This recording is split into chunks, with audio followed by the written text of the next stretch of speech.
How can you depict the same kind of effects across 5 different colors of magic, each with their own personalities and goals? One way might be to make each very identical, only changing the game objects they interact with. Another may be to give each a thematic link, but not to make them identical. Since Magic's original alpha set, Wizards of the Coast has been striving to figure out the proper balance, and while they have scored some runs, they've also delivered a few dibbly-dobblies. In this video, we're going to take a deep dive into some of our favorite and our most hated groups of Magic cards, better known as cycles. We know that you can't wait to see them, so stay with us and experience one of the most thematic mechanics in Magic's history. Before we begin, if you love Magic, subscribe to the channel and join our community of Magic players, and always keep up with our tips and curiosities. Cycles in Magic are collections of cards that have one or more relationships with one another or share a common theme. Cycles are an amazing tool used by Magic's designers to express the same idea across different colors or concepts. They allow players to intuit what each color's personality is through play. We're going to first go over the charms from the Mirage set, which are considered a tightly connected cycle. Each one is an instant that costs 1 colored mana and grants one of 3 modal effects. The personality of the color shining through what each gives you or takes away from an opponent. Ivory Charm's modes lower every creature's power, prevents 1 damage dealt to creature or player, or taps down a creature. These all show white to be a proactive and combat-focused color, which hasn't changed much in recent years. Sapphire Charm gives any player a delayed draw trigger, phases out a creature you don't control, or can give something flying. All of these paint blue as the cunning and tactical color it remains as to this day. Ebony Charm drains an opponent for 1 and gains you 1, exiles 3 cards from a player's graveyard, or gives a creature fear back before it had a proper keyword name. Life Drain, Grave Hate, and Fear are all abilities that would go on to define this color for years to come, until Fear inevitably got phased out. Chaos Charm grants a creature haste, deals 1 damage to anything, and destroys target creature if it's a wall. The wall breaking mechanic has been phased out for some time. I think the last time we saw it was on an 8th edition reprint of Alpha's Dwarven Demolition team, but the other 2 are roots, through which the passion of the modern color blooms. Seedling Charm returns an aura to its owner's hand, regenerates a green creature, or gives a creature trample. Trample is still the green ace, and while Regenerate has been phased out, we can't help but feel that the effect which returns an aura to its owner's hand would read as target creature gains hexproof until the end of turn had this been made today. These each express the same idea, that being, a knowledgeable mage always has an emergency bag of tricks, but each spell, in spite of their similarities, depict 5 different objects in 5 different places, all being utilized to meet different ends. They are unified, not by text, but by the very world in which they inhabit. They demonstrate how a black-aligned mage of Zalfir would solve their problems differently than a red or blue-aligned mage of the same plane.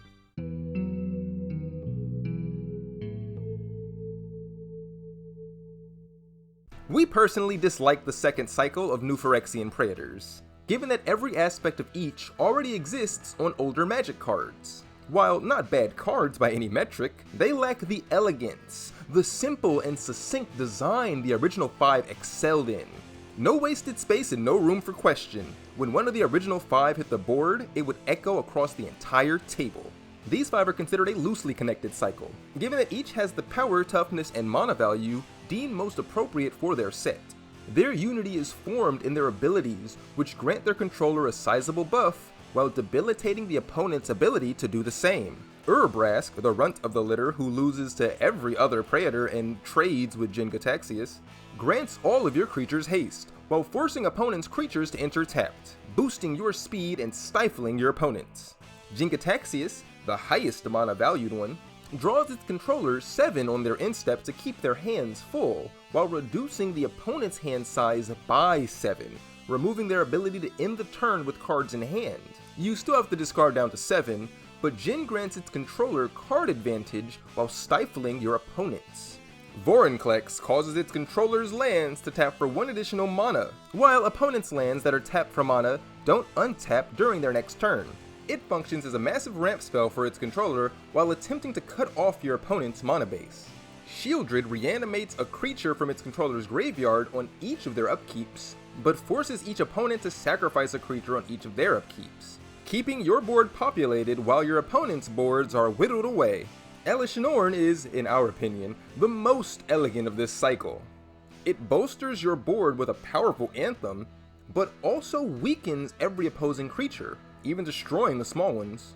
We feel this is such a well-designed card because Anthems and board wipes are two things that white is known for doing better than any other color. These powerful and asymmetrical effects serve as thematic justification for why these things deserve to rule the heinous nightmare that was New Phyrexia, while the newer 5 are just big scary creatures.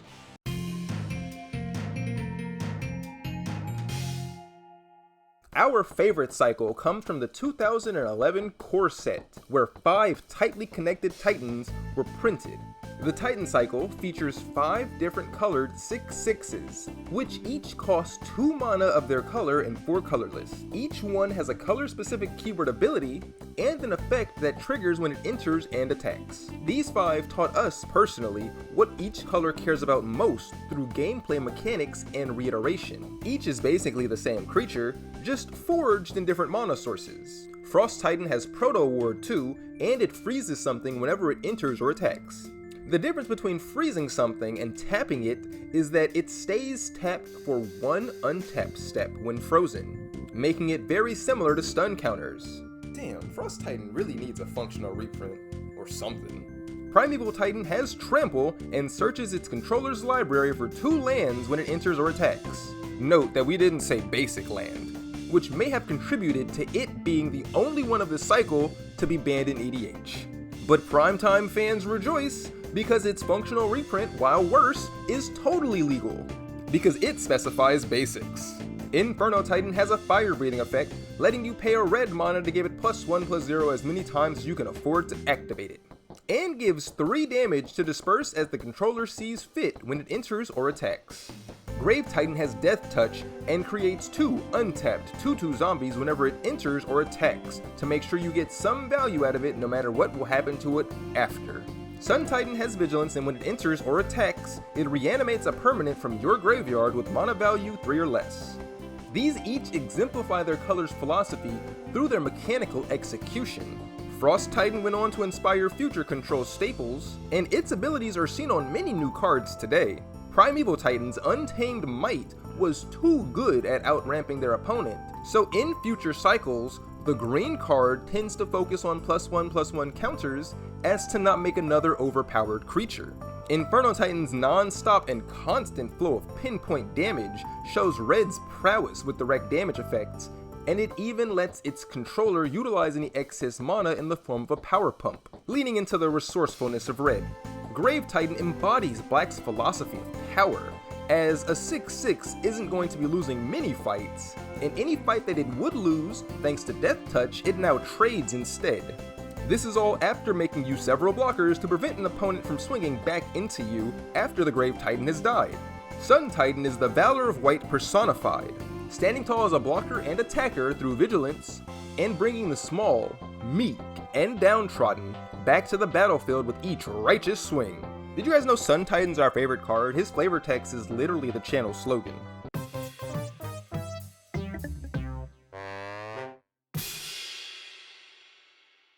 Now that we've shown you the good, the best, and our favorite, do you feel like you've got an idea of what makes a cycle good or not? Great, because now it's time for one we simply detest. The Calamity Beasts from Bloomborough are one of the latest cycles in Magic, but fit into neither tightly connected cycles, since none are uniform, nor into loosely connected cycles, since they aren't unified by a collective theme or motif, other than being monocolored legendary creatures that cost at least 2 colored mana. They're really only related to each other in the story. Sort of. Related to is a strong phrase. It might be more accurate to say that each holds the same title, that being Calamity Beast.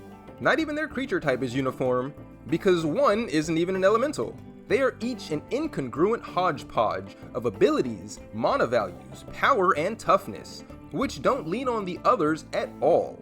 Beza, the Bounding Spring, gives its controller a treasure token if an opponent has more lands than them, 4 life if an opponent has more life than them, 2/1/1 fish tokens if an opponent has more creatures than them, and a card draw if an opponent has more cards in hand than them, all once it enters. A very cool effect for a 4-mana legend, and we're sure it'll find a home in the many colors of Blink decks.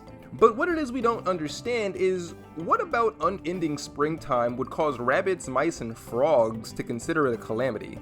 Let us know your theories in the comments below.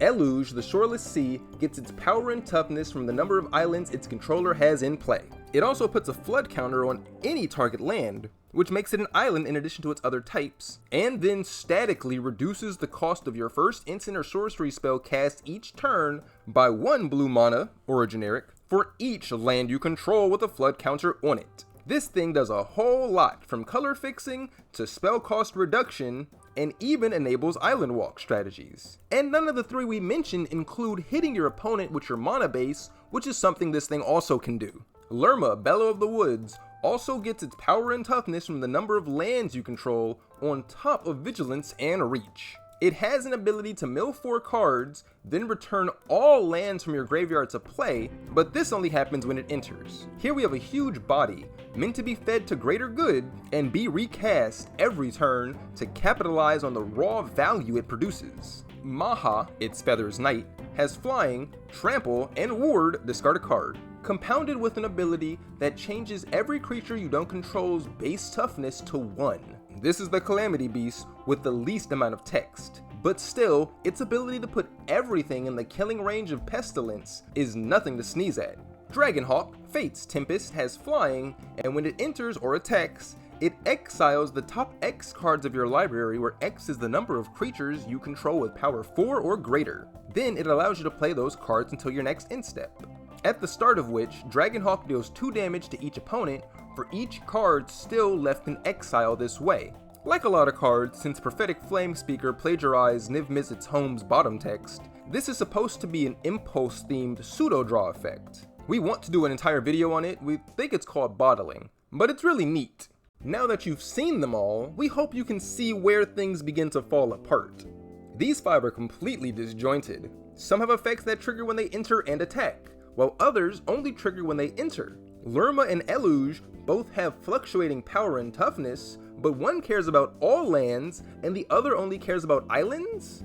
Lerma and Maha both have at least 2 keyword abilities, while Dragonhawk only has 1, and Beza and Eluge don't have any. They service the idea of their colors, that is true, but they do so quite poorly, we must say.